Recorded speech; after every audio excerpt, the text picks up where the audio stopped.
नमस्कार दोस्तों, मेरा नाम है आशीष पांडे। एग्ज़ाम हॉल में आपका स्वागत है। दोस्तों, आज हम डिस्कस करने जा रहे हैं 6 जून के करंट अफेयर्स एग्ज़ाम फीड के साथ। तो शुरू करते हैं। World environment day 2023 to be celebrated on which of the following theme by government of India. विश्व पर्यावरण दिवस 2023 भारत द्वारा निम्नलिखित में से किस विषय पर मनाया जाएगा। दोस्तों आपके ऑप्शन है आत्मनिर्भर भारत, मिशन लाइफ, बेटी बचाओ बेटी पढ़ाओ, स्वच्छ भारत। तो दोस्तों इसका आंसर है बी, मिशन लाइफ। दोस्तों मिशन लाइफ के बारे में आपको बता दें, PM Modi introduce mission life to the world at 26th UNCCC COP in Glasgow. दोस्तों पीएम मोदी ने ग्लासगो के 26वें UNCCC COP 26 में मिशन लाइफ को दुनिया के सामने पेश किया था। और दोस्तों मिशन लाइफ है क्या? Mission life is India's way to combat climate change and promote sustainable living. दोस्तों जलवायु परिवर्तन से निपटने और सतत जीवन को बढ़ावा देने के लिए ये भारत का एक तरीका है जिसको उसने नाम दिया है मिशन लाइफ। और दोस्तों इस तरीके से मिशन लाइफ के ज़रिए Bharat United Nations sustainable development goals को अचीव करना चाहता है। तो दोस्तों यूनाइटेड नेशन सस्टेनेबल डेवलपमेंट्स के विभिन्न गोल्स हैं, जिसमें इक्वालिटी है, इन्वायरमेंट प्रोटेक्शन है, और क्या कहते हैं वाटर कंजर्वेशन है। अलग अलग इसके थीम्स हैं, जिसमें अलग अलग कंट्री अपने अलग अलग थीम्स पर परफॉर्मेंस दे रही हैं। तो दोस्तों मिशन लाइफ के अंतर्गत भारत इन UN सस्टेनेबल डेवलपमेंट गोल्स को अचीव करना चाहता है, और उसका एक तरीका है जिसको उसने नाम दिया है मिशन लाइफ। और कब दिया था? 26वें UNCCC COP 26 में। आगे बढ़ते हैं दोस्तों। ये देखिए, ये मिशन लाइफ की थीम्स हैं। क्या थीम्स हैं एक बार देख लेते हैं। Reduce waste, reduce e waste, adopt healthy lifestyle, adopt sustainable food system, say no use to single plastic, say no to single use plastic, save water, save energy. Single use plastic को नहीं, मतलब single use plastic जो हम अमूमन अपने life में use करते हैं रोज़मर्रा के काम में, उसे सिंगल यूज़ प्लास्टिक कहते हैं। तो उससे भी निवारण के लिए, उससे भी छुटकारा के लिए इसका एक थीम है मिशन लाइफ के अंदर। आगे बढ़ते हैं दोस्तों। The third G20 international financing architecture working group meeting took place at which of the following places. दोस्तों तीसरी G20 international financial architecture working group की बैठक निम्नलिखित में से किस स्थान पर हुई? तो दोस्तों इसके ऑप्शंस हैं मुंबई, गोवा, अहमदाबाद, चेन्नई। दोस्तों इसका करेक्ट आंसर है गोवा। दोस्तों ये जो मीटिंग है ये 6 से 7 जून के बीच में हुई, 6 और 7 जून को हुई है। और इसमें भारत से मिनिस्ट्री ऑफ फाइनेंस और रिजर्व बैंक ऑफ इंडिया ने भाग लिया था। उसके अलावा G20 देशों के 100 डेलीगेट्स भी इसमें थे। और इस मीटिंग का फोकस था strengthening the international financial architecture, अंतर्राष्ट्रीय वित्तीय ढांचे को मजबूत करना, और address multiple challenges faced by the vulnerable countries. जो LDC हैं, लीस्ट डेवलप्ड कंट्रीज़ हैं, उनको वो जो चैलेंजेस फेस कर रही हैं उनका सामना करना, उनका निपटारा कैसे किया जाए, ये भी एक मुख्य विषय था इस मीटिंग का। तो कमज़ोर देशों द्वारा सामना की जाने वाली चुनौतियों का समाधान, ये भी एक फोकस पॉइंट था इस मीटिंग का। आगे बढ़ते हैं दोस्तों। Which of the following portals has been created for monitoring the implementation of centrally sponsored schemes. दोस्तों केंद्र प्रायोजित योजनाओं के क्रियान्वयन की निगरानी के लिए निम्नलिखित में से कौन सा पोर्टल बनाया गया है? तो इसका ऑप्शन है सुविधा, सुवज्ञा, न्याय विकास, कर्मयोगी। तो दोस्तों इसका उत्तर है न्याय विकास।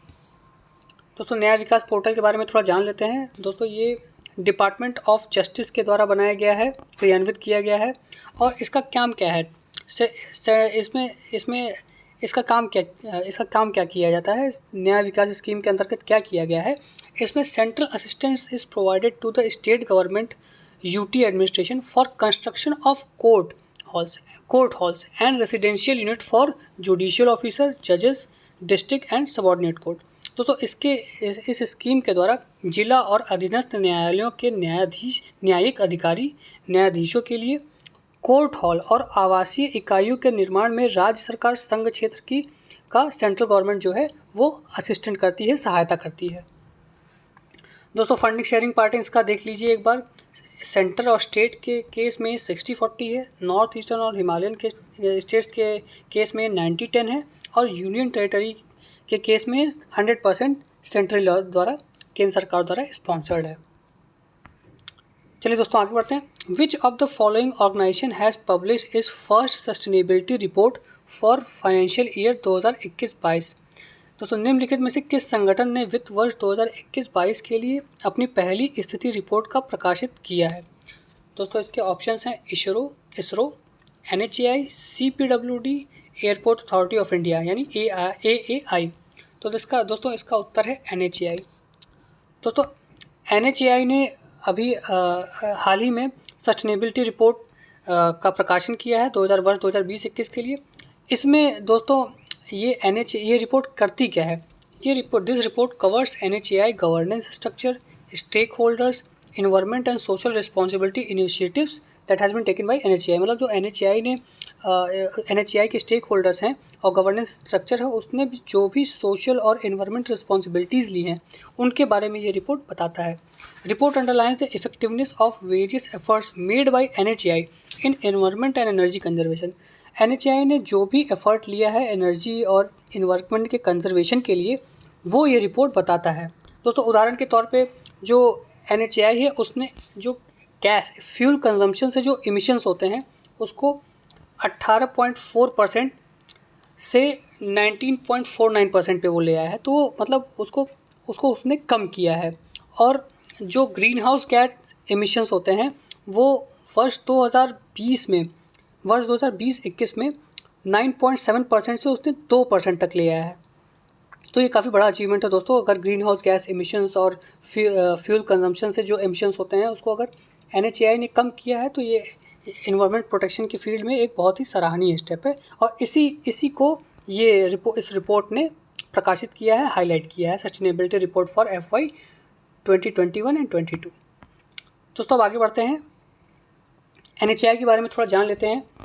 NHAI को 1988 में बनाया गया था by an act of parliament. इसका मतलब कि ये स्टैट्यूटरी बॉडी है।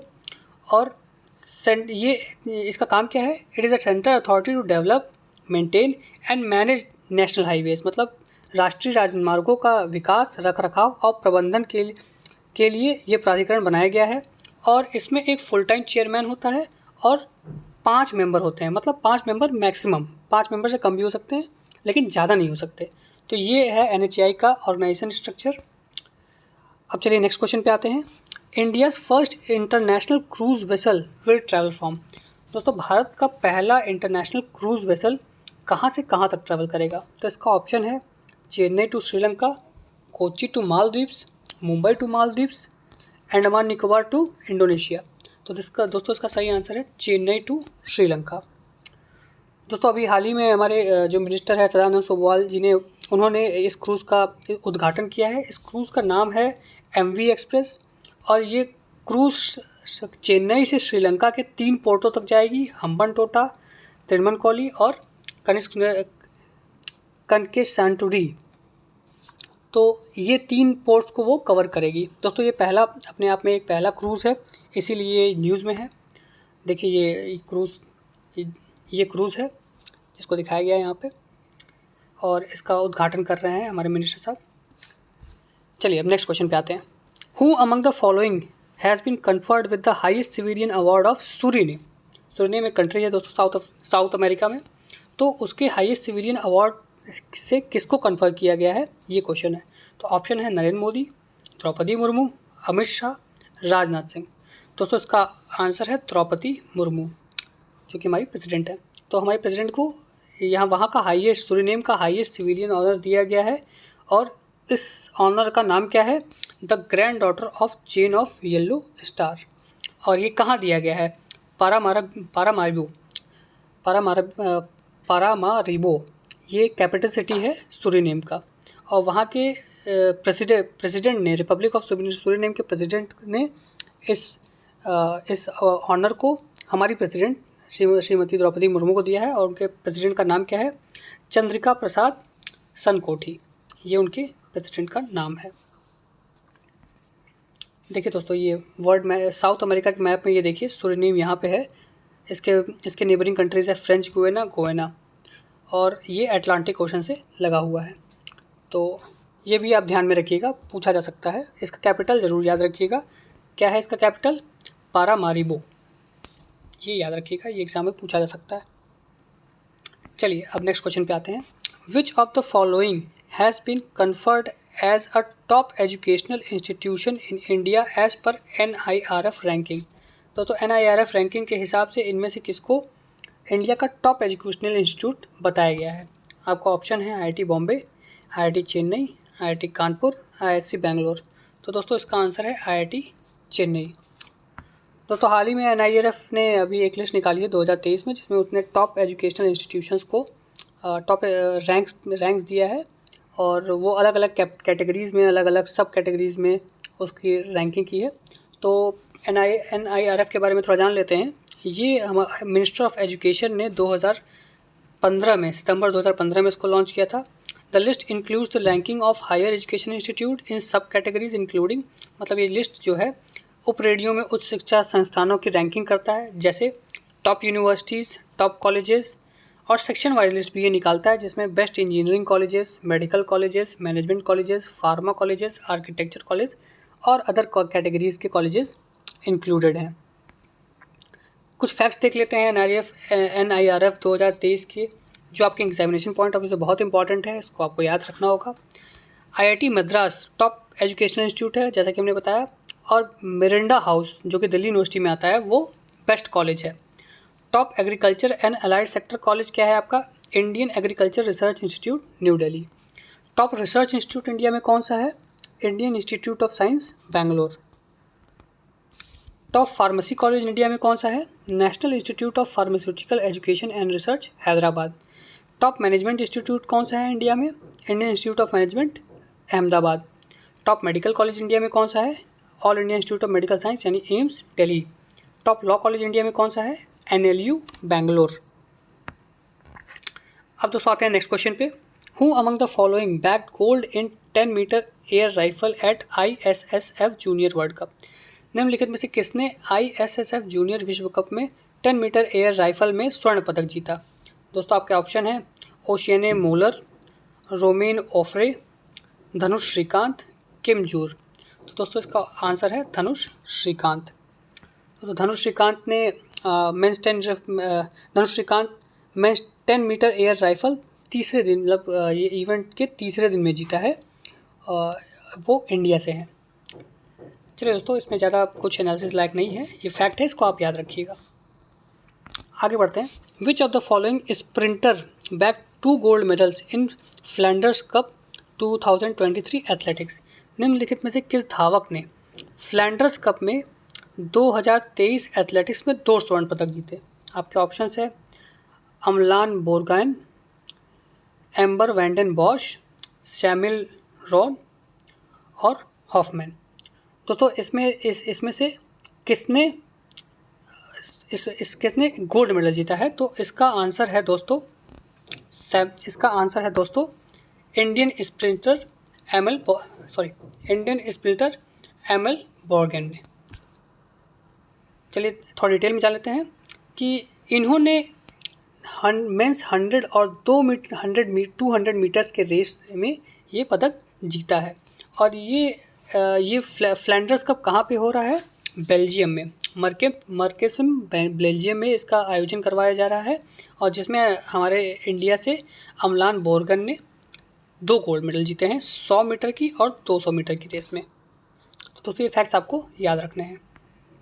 चलिए दोस्तों अब एग्ज़ाम फील्ड पे आते हैं।